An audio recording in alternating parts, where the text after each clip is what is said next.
Hello everyone, my name's Andy and welcome back to another crypto vlog. First of all, let's have a look at this.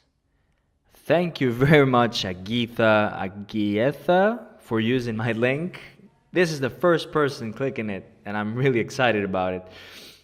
If you want to get $10 free of Bitcoin in your first $100 purchase on Coinbase, you can use my link in the description.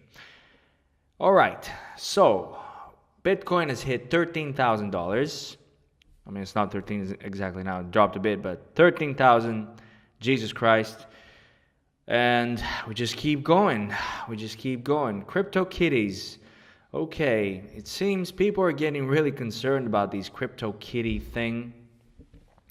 What is it? It's it's a game. It's actually the first app on Ethereum blockchain. And what it is, it's a collectible. It's a collectible that can be sold and purchased in this marketplace that we're seeing here. So in order to get into the game, you can install this MetaMask wallet, which then you have to deposit some Ethereum in, because Ethereum is the currency used in the game. And once you do that, then you can start purchasing your kitties. Now, what's interesting about this app is that it is decentralized, which means that the development team has only made a finite number of these kitties. They made like 100 Founders Edition kitties, which are now insanely expensive. It's like 250,000 each one of those. And then every 15 minutes, they keep making these Gen 0 kitties, which everybody can purchase in that time frame. Now, how does this work? So once you have deposited your Ethereum in, then you can pretty much go here to the marketplace and you can choose whatever kitty you like and you can purchase it. And once you purchase it, it's your own. Nobody else has any no choice, has any power over that. So once it's yours, you can destroy it. You can't do anything with it. It's there for you.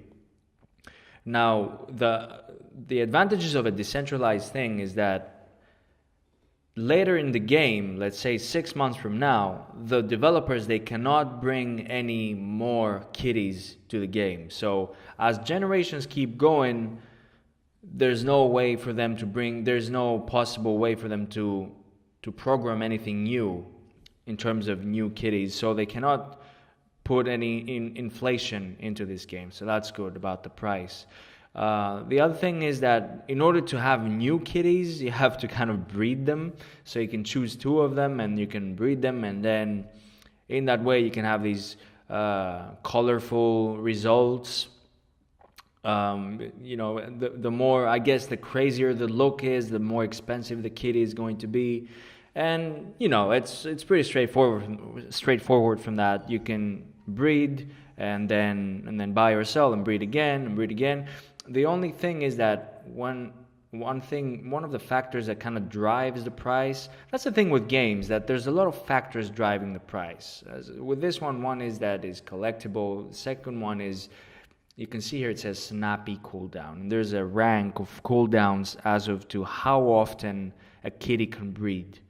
And of course, nobody wants to wait a week. Here you can see a week in the longest period.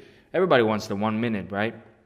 So if you want to do the fast breeding thing, I guess the price is going to go higher.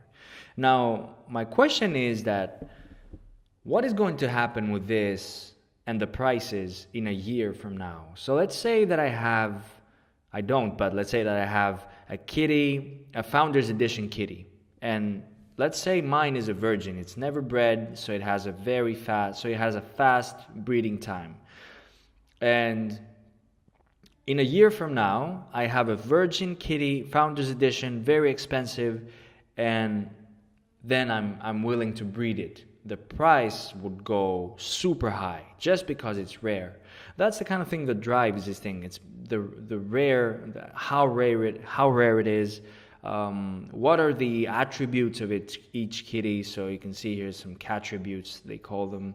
Everything can count. The color, the characteristics, everything can count as to what the price is of a collectible in in comparison to, you know, some currency or stuff like that.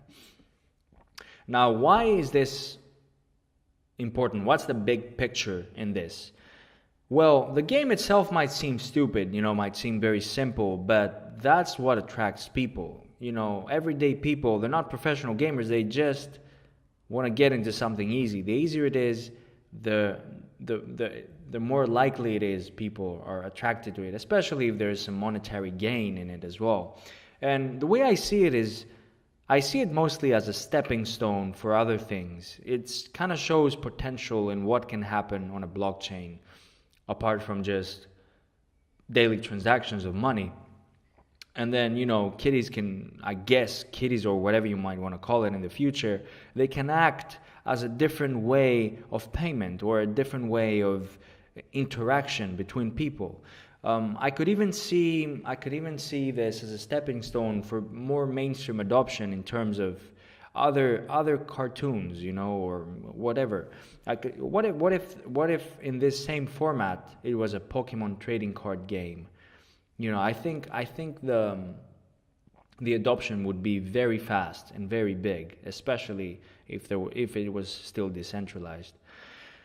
What I also think is that this one could even result in a social network. So the more features it has, the more easy it is for people to interact. So what if in this sort of thing there was, let's say, a comment system or an online chat where you can speak with people immediately and kind of arrange a breed, you know, arrange a price, or a ranking system where this kitty is very rare and it has these characteristics, so it's in a, let's say, A rank or a B rank or a C rank.